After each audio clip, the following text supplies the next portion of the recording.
நாயக நாயகி பாவமாக பாவித்து பாஷம் பாடுறான். இந்த மாதிரி நாயகிய பாவிக்கலாமா அப்படின்னா அதுக்கு சொல்றார், நாயகியா பாவிக்கிறதுங்கிறது நம்ம நினைச்சு எம்பெருமான் மொத்தம்தான் புருஷோத்தமன். இந்த ஜீவாத்மாக்கள் அத்தனை பேரும் ஸ்திரீ பிராயர்கள். இந்த சரீரத்தை எடுத்துக்கிட்டு நம்ம புருஷன் பெண் அப்படின்னு சொல்ல முடியல. ஆத்மா சம்பந்தப்பட்டவர்கள் எல்லாருமே ஸ்திரீ பிராயர்கள். அதனால இந்த ஆத்மாவானது ஜீவாத்மா பரமாத்மா விஷயம். இதையோ நம்ம உடல் சம்பந்தமாக நம்ம பேசுற மாதிரி நினைச்ச கூடாது. அப்புறம் அதாங்க நம்ம நாயக நாயகி பாவம் சொன்ன உடனே நம்மளாம் நம்ம மாதிரி என்னமோ ஆணு பெண்ணு சேர்ற மாதிரி நினைச்சு பேசுவோம். அது இல்லை. இந்த ஜீவாத்மாவது துடிக்கிறது பரமாத்மாவை போய் எப்படியாவது சேரணும், அடைஞ்சு சேரணும் அப்படின்னு சொல்லி. இன்னொரு சமாச்சாரம்னா அது சம்ஸ்லேஷம் விஸ்லேஷம் சொல்லுவாங்க. சம்ஸ்லேஷம்னா கூடுறது, விஸ்லேஷம்னா பிரியறது. சம்ஸ்லேஷம் விஸ்லேஷம் சொல்றது கூடுறதுன்னா என்ன? கூடுற ஆழ்வார்களோட பெருமாள் கூடுறதுன்னா என்ன அர்த்தம் அப்படின்னா, ஆழ்வாருக்கு அவள் ஞானம் கர்மம் ஞானம் பக்தி அப்படின்னு அவளுக்கு இதையே பற்றி நினைச்சுன்றதுனால மனசுல ஒரு அனுபவம். இதுக்கு பேரு பிரத்யக்ஷ சமானாகார மானசானுபவம் அப்படின்னு சொல்றது. இவா எம்பெருமானையே பற்றி நினைச்சுன்றதுனால நம்ம கூட சொல்றோம் எடுக்கிற அவன் வந்த மாதிரி இருந்தது, நேற்று அவனை பார்த்த மாதிரி இருந்ததுன்னு அப்படிலாம் சொல்ற ஒரு விஷயத்தை பற்றி நினைச்சுட்டே இருந்தோம்னா அது நம்ம மனசுலேயே ஓடிட்டு நமக்கு அது காட்டு தர மாதிரி ஏற்படலாம். அந்த மாதிரி ஆழ்வார் எப்ப பார்த்தாலும் இந்த பெருமானையே பற்றி நினைச்சுட்டு இருக்கிறதுனால அவளுக்கு எம்பெருமானே நேரில் தோன்றி காட்சி அடிக்கிற மாதிரி ஒரு மனசுல ஒரு அனுபவம் ஆயிடுறேன். இந்த மனசுல அனுபவம் ஆயிட்டு அவளுக்கு சரி பெருமாள் இப்படி இருக்காரு, அவரோட திருமணி இவ்வளவு அழகா இருக்கே, அவளை கட்டி அழைத்து பேசி பருமாறுவோம் அப்படின்னு ஒரு ஆசைப்படுறச்சே தெரியல. ஏன்னா முடியாது, அது மானசானுபவம் தானே. அதனால அந்த டயத்துல அவளுக்கு விசேஷம் வந்துடும், பிரிஞ்சு போயிடணும். அப்படி பிரிஞ்சு போற சமயங்கள்ல இந்த மாதிரி பாசுரங்கள்லாம் வருது. இந்த பாசுரத்துல பரகாலனை அதாவது பராங்கு அந்த திருவா நம்மாழ்வார் பாசுரமா இருந்தா பராங்குச நாயகின்னு சொல்லுவோம், திருமங்கி ஆழ்வார் பாசுரமா இருந்தா பரகால நாயகின்னு சொல்லுவோம். அப்ப பரகால நாயகி என்ன சொல்றாங்கன்னா, என்னை விட்டு பிரிஞ்சு போயிட்டான், பிரிஞ்சு போன உடனே என்னால ஒரு ஸ்மாரக பதார்த்தம் சொல்றான். நாயகனும் நாயகியும் சேர்ந்து இருந்தா அந்த சமயத்துல இவாளுக்கு அந்த தென்றல் வீசுறதோ அந்த நல்ல பூவிலிருந்து வர மனம் வர்றதோ அதெல்லாம் இவாளுக்கு போக்கியவா இருக்கும். ஆனா அப்ப அந்த எம்பெருமான் நாயகி நாயகன் இல்லை அப்படின்னாக்க அப்ப அவளுக்கு இதெல்லாம் துன்புறுத்துற மாதிரி இருக்கும். தென்றல் காத்து வீச்சுன்னா ஜெடிஜெட்டு இருக்காது, அதுவே ஒரு வெப்பம் இந்த சூடான காத்து அடிக்கிற மாதிரி இருக்கும். பூ மலர் வாசம் வந்ததுன்னா அவளுக்கு குளிக்காது, அந்த மாதிரி ஒரு ஸ்திதி வந்துடும். அதுதான் இந்த திருக்குறளி பாசுரத்திலே பரகால நாயகி தன் தாயாரத்தையும் தோழிமார்த்தையும் சொல்றான். இந்த மாதிரி இதெல்லாம் என்ன துன்புறுத்தல், இவ்வளவெல்லாம் ஒன்றும் ரெண்டு இல்லை, எல்லாமே சேர்ந்து என்ன துன்புறுத்துறது அப்படின்னு தவள விளம்பிரை இவ்வளவு சேர்ந்து என்ன துன்புறுத்துறதுனால என்னை கொண்டு போய் திருக்குறுங்குடிக்கே உயிர்த்துடுவேன். ஏன்னா அவன் எனக்கு நல்லது பண்ணுவான். இந்த ஊர்ல இருந்துட்டு என்னை எல்லாம் இந்த மாதிரி கஷ்டப்படுத்துறது, இதுல இருந்து நான் விடுபடுறதுக்கு ஒரே வழி என்னன்னா என்னை கொண்டு போய் திருக்குறுங்குடியில் சேர்த்துருக்கோ அப்படின்னு சொல்றதாக இந்த பாசுரம் அமைச்சிருக்கு. இதுல இன்னொரு விஷயம், நம்ம ஆழ்வார் பாசுரங்கள்ல மேலெழுந்த வாரியான அர்த்தமே கிடையாது. எந்த பாசுரத்தை எடுத்துட்டா சில பாசுரங்கள்ல நமக்கு சில இயற்கை காட்சி சொல்லுவான், சில அனுபவம் பெற்றுமோ அது இருக்கு. ஆனா முக்கால்வாசி பாசுரத்திலே ஆழ்வார்கள் நமக்கு அந்த பாசுரத்தை போல சில சித்தாந்தங்களை நமக்கு உபதேசிக்கிறார்கள். இப்ப இதுல என்ன சொல்றோம்னா, ஏன் திருக்குறுங்குடிக்கை விட்டுடுங்க திருக்குறுங்குடியை விட்டுடுங்கன்னு சொல்றது என்ன சித்தாந்தம்னா, நாம் எம்பெருமானுக்கே அடிமைப்பட்டவன், அவன் தான் நமக்கு உபாயம் அப்படிங்கிற ஒரு அர்த்தத்தை சொல்றது இருக்கு. அதுக்கு ஒரு சமிதையிலிருந்து ஒரு ஸ்லோகத்தை எடுத்து மேற்கோளை எடுத்து அந்த ஸ்லோகத்துக்கே கதம் பண்ணிருக்கேன். சிவாச்சாரம் பிள்ளை இந்த பாசுரத்தை பார்த்தோம்னா முதல்ல இந்த மாதிரி நான் முதல்ல சுருக்கமா சொன்னேனே, அந்த மாதிரி இவன் நாயகனை விட்டு பிரிந்து ஸ்மாரக பதார்த்தங்களாலே துன்புற்று இருக்கிறாள், அதனால என்ன இங்கே கொண்டு போய் சேர்த்திருக்கோம் அப்படின்னு சொன்னதுக்கு என்ன அர்த்தம்னா, வேற யாராலும் எனக்கு இதுலேருந்து நான் விடுபடுறது எந்த உபாயத்தால் விட முடியாது, எவ்வளவு ஒத்தனே நான் உபாயமா வச்சிருக்கேன் அப்படிங்கிறதுக்காக இந்த சோகத்தை சொல்றது. உமே உபாய பூத்தோமே பவயதி பிரார்த்தனா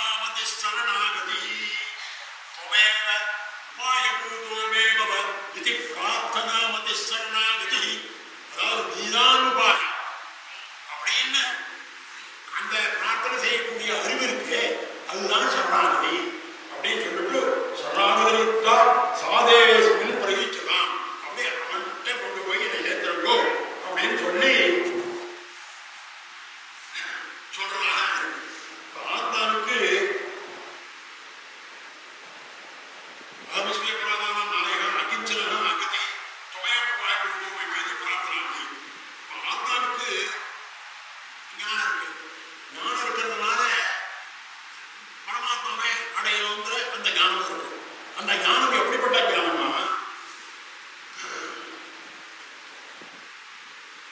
ஸ்வஜானம், பிராபகஜானம், பிராப்தியஜானம், மோட்சமே ஞானத்திலே உபாதேயம் ஏததன்ன கிஞ்சனா அப்படிங்கிறது இந்த சம்மிதை.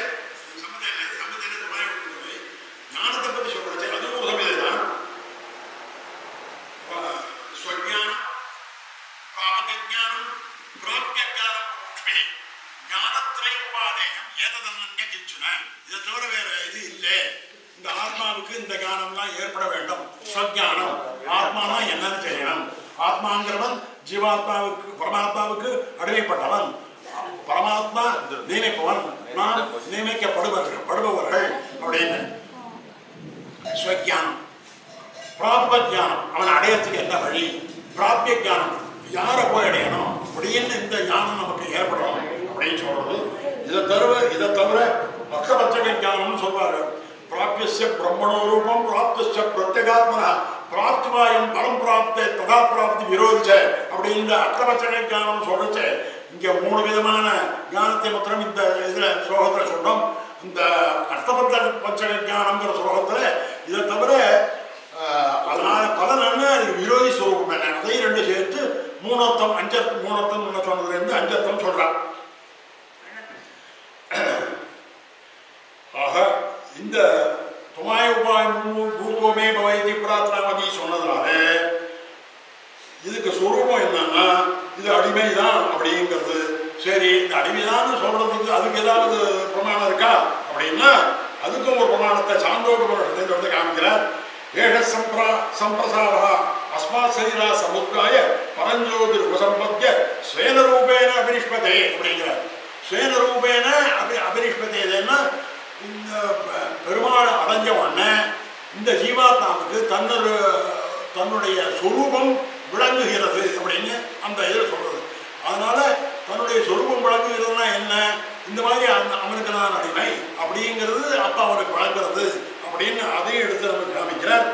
அப்ப ஆனா நான் இப்ப எப்படி இருக்கேன்னா இந்த ஆத்மா துரும்பு பிடிச்சி ஒரு இரும்பு எப்படி இருக்கும் அது மாதிரி ஒண்ணுமே இல்லாம இருக்கேனே அப்படின்னு சொல்லி அகமஸ்மி அபராதானாம் ஆலயா அகிஞ்சனா அகதி குமா அப்படின்னு சொல்லி அதையும் சொல்றார்.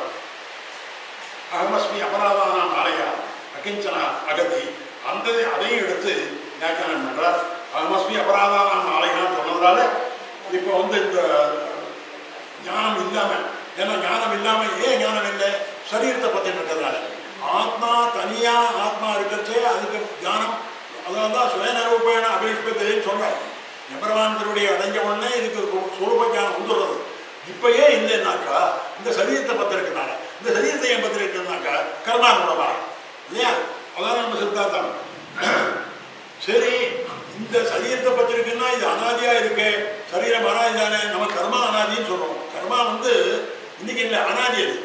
அதனால்தான் பறக்கரிசியே எப்படி முதல்ல பறக்கரிச்சே ஏன் இந்த விதம் எல்லாம் இருக்குன்னு கேட்கறச்சே அது சமாதானம் என்ன சொல்றாங்கன்னா, அதாவது கர்மாவனால ஒருத்தனுக்கு மனித சரீரம் கிடைக்கிறது, கர்மாவனாலே ஒருத்தனுக்கு ஒரு பூ சரீரம் கிடைக்கிறது, கர்மாவனாலே இன்னொருத்தவனுக்கு ஒரு பூச்சி சரீரம் கிடைக்கிறது அப்படின்னா முதல்ல பெருமாள் சிருஷ்டி பண்ணாரு. அப்ப எப்படி ஒன்றும் கர்மாவே கிடையாது அப்படின்னு ஒரு மனசுல போகணும்.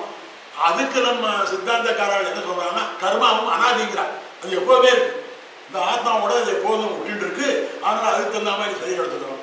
சரி, இப்ப அனாதியா இருக்கிற கர்மா இப்படி இருக்கிறத எப்படி நம்ம கிட்டே தொலைஞ்சு போயிடுமா, எம்பெருமான சரணாகதி பண்ணா போயிடுமா அப்படின்னா போயிடும். எப்படின்னு கேட்டாக்க ஒரு ரூம், இந்த ரூம் இடம் இருக்கு, 100 வருஷமா பூட்டி இருக்குன்னு வச்சுக்கோங்க, பூட்டி இருட்டா இருக்கு. அந்த ரூம்ல 100 வருஷத்துக்கு அப்புறம் போய் எடுத்து ஒரு வழக்கை ஏற்றினா அந்த இருட்டு உடனே போயிடுமாங்க. அந்த 100 வருஷமா இருக்கிறட்டு எப்படி சார் உடனே போகும் கேட்க முடியுமா? நம்ம அந்த இருட்டு வெளிச்சத்தை பார்த்த உடனே இருட்டு ஓடி போயிடும். அது மாதிரியாக எம்பெருமானுடைய கிருபையினாலே அவனோட திருவிழி சேர்ந்துட்டோம்னா இந்த இதெல்லாம் நமக்கு போயிடும் அப்படின்னு அதுக்கெல்லாம் சமாதானம் சொல்றார். அகிஞ்சனா, நான் என்கிட்ட ஒன்றும் கைமதம் கிடையாது, இப்படிலாம் குத்தம் பண்ணிருக்கேன்னு சொல்லக்கூடிய அளவுக்கு எனக்கு ஒரு அந்த இது கூட கிடையாது. ஆனந்தார் சொல்றார் இல்லையா, மதர்ம நிஷ்டோ சாத்தவேதி நமத்திமந்த சொல்றாருந்தே அகிஞ்சனம் அனன்யா தொத்வா அப்படின்னு சொல்றாரு இல்லையா.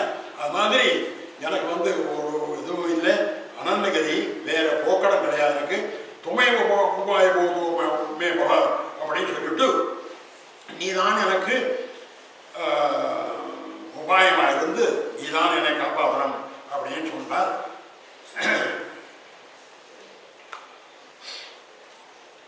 அப்போ சென்ற திருவாய்மொழிக்கும் இந்த இதில் எப்போதும் எப்படின்னா ஒரு திருவாய்மொழியில் ஒரு பாசனம் இருந்தாலும் சரி, இல்லை ஒரு 10 முடிஞ்சாலும் சரி, அதுக்கு ஒரு சங்கதின்னு ஒன்று சொல்லுவாள். ஏன்னா ஒரு பாசனம் ஆச்சு, இன்னொரு பாசனம் ஆச்சு, ஒரு 10 முடிஞ்சது, அடுத்த 10, இது ரெண்டுக்கும் என்ன தொடர்பு அது தெரியணும் இல்லையா? நமக்கு நிறைய பாசனம் இருக்குன்னா இத்தனை பாசனமும் ஒரு கண்டினியூஸாக வரைச்சா அதுக்கு ஒரு தொடர்ச்சி இருக்குது. சும்மா என்னென்னத்தையோ ஆழ்வாரெல்லாம் பாடிட்டு போல அந்த பாசனத்துக்கும் இந்த பாசனத்துக்கும் என்ன தொடர்பு இருக்குன்னு அப்படி சொல்லுவாங்க. அப்படி பார்க்கறச்சே இந்த பாசனத்துக்கும் இதுக்கு பதிகத்தையும் இதுக்கு என்ன தொடர்புன்னா, இதுக்கு முன்னே போன பதிகம் திருப்புல்லாணி பதிகம். அந்த திருப்புல்லாணி பதிகத்திலே இவன் வந்து எம்பெருமானு சேரணும்னு இது பண்ணி ஆசைப்பட்டு, ஆனால் அது கிடைக்கல. அதனால இப்ப இங்க வந்து பெருமாள்கிட்ட நீ தான் எனக்கு இது பண்ணணும், நீ தான் உபாயம் அப்படின்னு சொல்லி சொல்ற. அப்ப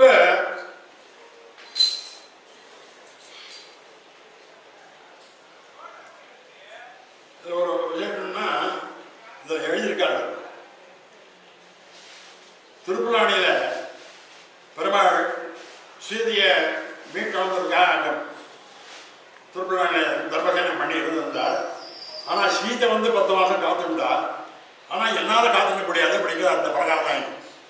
சீதை 10 மாதம் காத்துருக்கலாம், என்னால் 10 மாதம் காத்துக்க முடியாது என்ன அப்படின்னு சொல்றதாக அந்த இடத்து காண்கிறார்.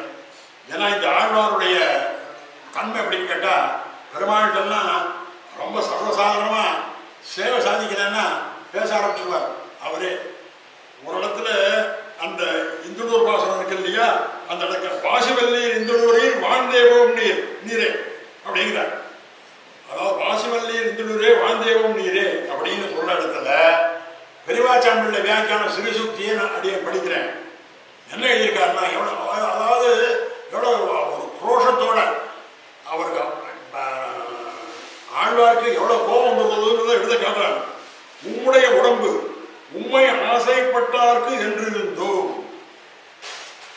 பெருமாள் சொல்றார், திருமங்கையாழ்வார் என்ன சொல்றார்? உம்முடைய உடம்பு உண்மை ஆசைப்பட்டார்க்கு என்றிருந்தோம், அங்கனன்றாகில் அத்தை நீரே கட்டி கொண்டு வாழும்.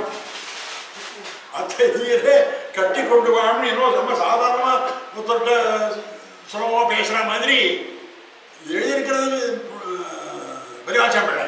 ஆனா அவள்லாம் ஆழ்வாருடைய உள்ளம் அறிஞ்சு வியாக்கியானம் பண்றவா. ஏதோ அவர் சொல்றாருன்னா ஆழ்வார் தான் இப்படிதான் சொன்னாரான்னா அவாவும் சொல்றத நமக்கு நம்பிக்கை ஏற்படணும். ஏன்னா அவ சொல்லலைன்னா இந்த அர்த்தம் நமக்கு புரிய போறதில்லை. எத்தனையோ அர்த்தங்கள் சொல்றது நமக்கு வியாக்கியானம் இல்லைன்னா ஒன்றும் புரிய போறதில்லை. அப்ப இந்த மாதிரி ஏன்னா அப்படி கடினமா பேசக்கூடியவர் திருமங்கை ஆழ்வார் அப்படின்னு சொல்லு. இன்னொரு பாசுரத்துல அவரே அந்த பாசுரத்திலே இருக்கு, நம்முடையார் எல்லோரோடும் ஒக்க எண்ணிருந்தி இரடியேனை. உனக்கு பாக்கி எவ்வளோ அடியா இருக்கா, அவெல்லாம் மாதிரி நினைச்சிட்டு அப்படின்னு கேட்கிறார். யாரு? ஆழ்வார் இந்த எம்பெருமான்ட்ட என்னையும் எல்லாரும் போல நினைச்சிட்டு இருந்தீரோ அப்படின்னு கேட்கிறார். அதனால இவர் ரொம்ப ரோஷப்பட்டவர், கோபப்பட்டவர். அதனாலதான் இந்த இடத்துல அவர் வியாக்கியானம் சொல்றார், வந்து என்ன திருப்புல்லானி நினைச்சா இது சீதை மாதிரி நான் ஒன்றும் காத்துட்டு இருக்க முடியாது அப்படின்னு சொல்லி என்னை திருக்குறுங்குடியை ஒழித்துடுவேன் அப்படின்னு சொல்றார். இப்ப இந்த பாட்டுக்கு வந்தோம்னா முதல் உரை பார்த்துருவோம். தவள விளம்பிரை. தவள விளம்பரா, தவளைன்னா நிர்மலமானான்னு அர்த்தம் பண்ணிருக்காரு. நிர்மலமானான்னா பூர்ணச்சந்திரனா இருந்தா கொடுத்து அது ஒரு களங்கம் தெரியும். இந்த இளம்பிரைனா அது பார்க்கறது ரொம்ப அழகா இருக்கணும். ஏன்னா அதுல அந்த களங்கம் தெரியாது இல்லையா. அதனால தவள விளம்பிரை சந்திரன். அதாவது அவர் சொல்ற ஏற்கனவே நான் விரகதாபத்தில் இருக்கேன், இதை பார்த்தாக்க இன்னும் எனக்கு அவன் ஞாபகம் வருது, ஸ்மாரக பதார்த்தங்கள். அதனால என்ன திருக்குறளுடைய விட்டுடுது. இப்ப என்னென்ன ஸ்மாரக பதார்த்தங்கள் அப்படின்னு சொல்லி லிஸ்ட் கொடுக்குறாரு. துள்ளும் முன்னேர், இந்த பெரியச்சந்திர பத்திரம் தான். துள்ளும் இல்லைன்னா அழகலை உடைய கடல். அந்த கடல் எப்படி இருக்குன்னா, அந்த கடல் வந்து ஒண்ணுமினால வந்து தாக்குறதுனால இவளுக்கும் அதுக்கு இது பாருங்க. இன்னொரு விசேஷம் என்னன்னா, இவ வந்து பிரமாணம் எங்கேயிருந்து எடுக்கிறான்னு பாருங்க. ராமாயணத்திலேருந்து பிரமாணம் எந்த ஸ்ரீ ஆழ்வார் சிறுக்கியா இருந்தாலும் ராமாயணத்திலே பிரமாணம். அதேமாதிரி ராமாயணத்தை பத்தி சொன்னான்னா ஆழ்வார் சிறுக்கிலே பிரமாணம் எடுப்பார். அப்ப இவெல்லாம் எவ்வளவு ஆழ்ந்த ஞானம் இருந்ததுங்கிறது நமக்கு தெரியாது. இது வந்து ஒரு நான் இப்போ சொல்ல போகிறது ஒரு நுணுக்கமான இடம். சாதாரணமாக ராமாயண உபன்யாசம் கேட்டோம்னா நம்ம வந்து இந்த மாதிரி வந்தார், ராவணனை பறிச்சுட்டு போயிட்டான், அவன் போனார், இந்த சுகரனோட சக்கியம் பண்ணார், குகனோட பார்த்தார் அப்படிங்கிற அர்த்தம் தானே தெரிவிங்க. அங்கே கண்டல் காசி வித்தத்தை அது பெருமாளுக்கு வந்து அது ரொம்ப சங்கடமாக இருந்து சீதை ஞாபகம் கொடுத்தோ இதெல்லாம் எந்த உபன்யாசத்திலும் கேட்க முடியாது. ஆனால் அந்த ஸ்ரீசூக்தியை, ஏன்னா இங்கே ஆழ்வார் வந்து தான் பிரிஞ்சதுனால என்ன கஷ்டப்படுறாரோ அந்த ஸ்லோகத்தை எடுத்து இங்கே காமிக்கிறார்.